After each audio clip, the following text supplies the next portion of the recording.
নমস্কার, আমি doctor Ashis Das, senior consultant neurologist in National Neurosurgeon Centre, Kolkata.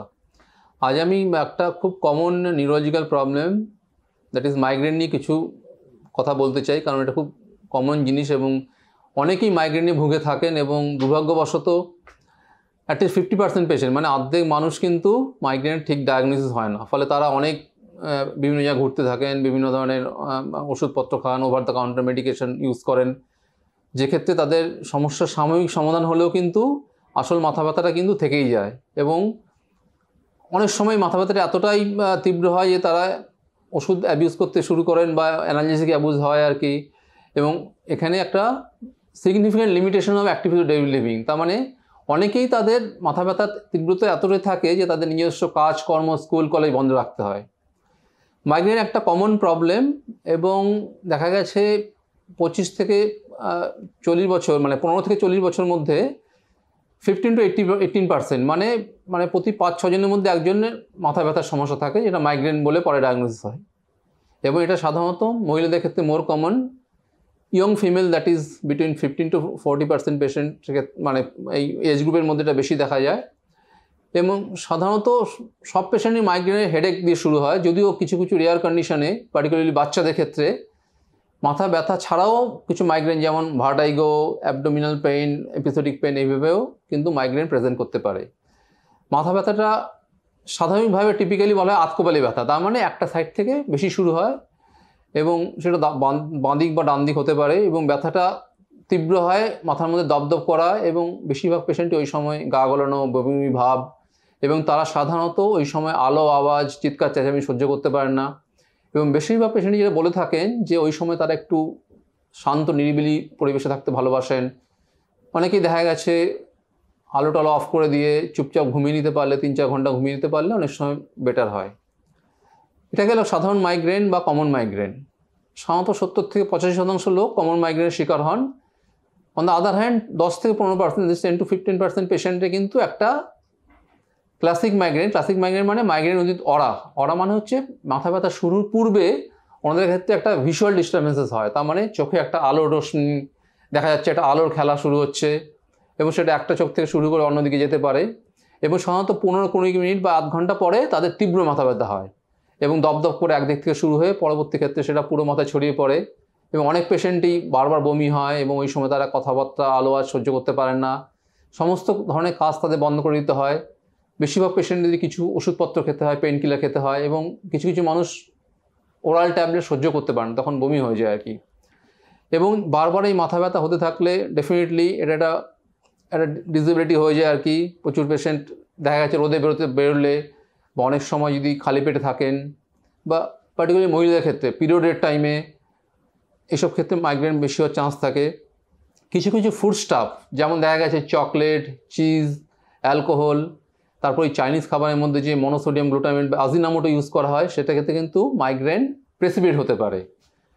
এটা একটা জেনেটিক ট্রেন্ড আছে। শতকরা 60 থেকে 65%, মানে প্রত্যেক 3 জনের মধ্যে একজনের তাদের বাড়িতে ফার্স্ট ডে রিলেটিভ, তার মানে মা বাবা অথবা ভাই বোনের ক্ষেত্রে কিন্তু মাইগ্রেন থাকে। এবং যেহেতু অনেক সময় মাইগ্রেনের ব্যথাটা চোখে হয় বা অনেক সময় মাঝখানে কপাল হয় বা কিছু কিছু ক্ষেত্রে মাথার পেছন দিকে হয়, অনেক পেশেন্ট প্রথমে ফিজিশিয়ান, চোখের ডাক্তারবাবু, ইএনটি ডাক্তারবাবু দেখে অনেক দিন পরে ডাক্তার নিউরোলজিস্টের কাছে আসেন। তো ঠিক আছে, এটাতে কোনো অসুবিধা নেই, তবে মাইগ্রেনটা ডায়াগনোস হলে তো তার কিন্তু প্রপার ট্রিটমেন্ট আছে। কারণ দেখা গেছে যাদের মাথা ব্যথা সপ্তাহে 1বার বা 2বারের বেশি হয় বা মাসে 3-4বারের বেশি হয়, তাদের ক্ষেত্রে শুধু ওভার দ্য কাউন্টার মেডিকেশন, তার মানে সিম্পল অ্যানালজেসিকগুলো কাজ করে না। এসব ক্ষেত্রে কিন্তু মাইগ্রেনের জন্য স্পেসিফিক ওষুধ দিতে হয়, যাকে প্রোফাইল্যাক্টিক মেডিকেশনস বলে। বিভিন্ন ধরনের প্রোফাইল্যাক্টিক মেডিকেশন আছে, বিটা ব্লকার, তারপরে টোপিরামেট বা অ্যান্টিএপিলেপটিক গ্রুপের মেডিকেশনস। এসবে সাধারণত মোটামুটি কাজ হয়, তবে অনেকের ক্ষেত্রে একটা টলারেন্সের ব্যাপার থাকতে পারে। যেমন কিছু কিছু ক্ষেত্রে, যেমন কারো যদি ব্রঙ্কিয়াল আজমা থাকে, সেক্ষেত্রে তাহলে বিটা ব্লকার দেওয়া যাবে না। কিছু কিছু ওষুধ যেমন ফ্লুনারাজিন বা ডাইভালপ্রার সোডিয়ামের ক্ষেত্রে দেখা গেছে একটা ওজন বাড়ার টেন্ডেন্সি থাকে, যেটা অনেক ক্ষেত্রেই পার্টিকুলার মেয়েদের ক্ষেত্রে, যেহেতু এটা ইয়ং মেয়েদের হয়, সেক্ষেত্রে ওটা পছন্দ না করতে পারেন। আজকাল কিন্তু আরও কিছু স্পেসিফিক ওষুধ, ইঞ্জেকশন, মনোক্লোনাল অ্যান্টিবডি, এরিনুম্যাব পাওয়া যেতে পারে, যেখানে মাসে মাত্র একটা ইঞ্জেকশন নিলে কিন্তু সারা মাস ভালো থাকা যায়। ফলে এখন ট্রিটমেন্ট অনেকটা সহজসাধ্য হয়েছে এবং অনেক পেশেন্টই ট্রিটমেন্টের মাধ্যমে ভালো থাকেন। ফলে এটা আমাদের একজন নিউরোলজিস্ট হিসেবে আমার বক্তব্য, যখনই এই ধরনের কোনো পেশেন্ট ধরুন আতকোপালে ব্যথা, বমি সহকারে যখন আলো আজে অসুবিধা হচ্ছে, কাজ করতে পারছে না, শুয়ে থাকতে হচ্ছে, এরকম যদি আপনাদের পরিবারে বা আপনার বন্ধু বান্ধব বা প্রিয়জনের মধ্যে কিছু থাকে, আমরা সবসময় চেষ্টা করব যে এটা যেন কোনো নিউরোলজিস্ট বা ফিজিশিয়ানের কাছে রেফার করা হয়। এবং বেশিরভাগ ক্ষেত্রে কিন্তু মাইগ্রেন ট্রিটেবল কন্ডিশন, এখানে ওষুধপত্রের সঙ্গে সঙ্গে কিছু সাধারণ নিয়ম মেনে চলতে হয়, যেমন কোনো ধরনের ফাস্টিং, রিচুয়ালিস্টিক ফাস্টিং, পুজো বা ইত্যাদির ক্ষেত্রে ফাস্টিং করা উচিত হবে না। চড়া রোদ অ্যাভয়েড করতে হবে। সাধারণত 7-8 ঘন্টা ঘুমোতে পারলে ভালো। স্ট্রেস যতটা সম্ভব কম নেওয়া যায়, যতটা, যদি এটা প্র্যাকটিক্যাল নয় সবসময়। এবং ডেফিনেটলি মেনস্ট্রুয়াল মাইগ্রেন, যেমন অনেক সময় পেশেন্টের ক্ষেত্রে টিপিক্যালি মেনস্ট্রুয়াল সাইকেলের সময় মাইগ্রেন হয়, সেক্ষেত্রে ওই সময় কিছু ওষুধপত্র নেওয়া যেতে পারে। সামগ্রিকভাবে মাইগ্রেন ট্রিটমেন্ট কিন্তু আজ অনেক ইজি হয়েছে এবং বেশিরভাগ ক্ষেত্রে এটা খুব খরচ সাপেক্ষ নয়। সিটি স্ক্যান বা এমআরআই বা কোনো কস্টলি টেস্ট ম্যান্ডেটরি নয়, তবে এটা অনেক সময় করে থাকি, কারণ এটা অনেক সময় কোনো রেয়ার সেকেন্ডারি কজ থাকলে যে হেডেকে, সেটা রুল আউট করা যায়। এবং আরেকটা কথা, পেশেন্টের ক্ষেত্রে সিটি বা এমআর নর্মাল থাকলে কনফিডেন্স লেভেলটা অনেক বেড়ে যায়। আচ্ছা, অনেক পেশেন্টই দেখা গেছে যে মাইগ্রেনের যদি ঠিকমতো ট্রিটমেন্ট না হয়, এটা একটা ক্রনিক ডিসঅর্ডারে পরিণত হতে পারে এবং অনেক সময় অসুখ, এবং অনেক সময় যেটা আমি আগেও বলেছি, একটা analgesic abuse, that is I think medication over use headache, এটা কিন্তু একটা ডিফিকাল্ট প্রবলেম হয়ে যায়। ফলে আমরা যখনই দেখা যাবে এই ধরনের মাইগ্রেনের বা এই ধরনের মাথা ব্যথার সমস্যা হয়েছে, আমরা সবসময় চাইবো যে পেশেন্টটা যেন দেরি না করে তাড়াতাড়ি একটা নিউরোলজিক্যাল সেন্টারে পাঠানো হয়। এবং যেহেতু এটা একটা ডেফিনেট নিউরোলজিক্যাল ডিসঅর্ডার, তো ডেফিনেটলি সেই সব জায়গাতে পাঠানো উচিত যেখানে একটা এক ছাদের তলায় সমস্ত সমস্যার সমাধান করা যায়।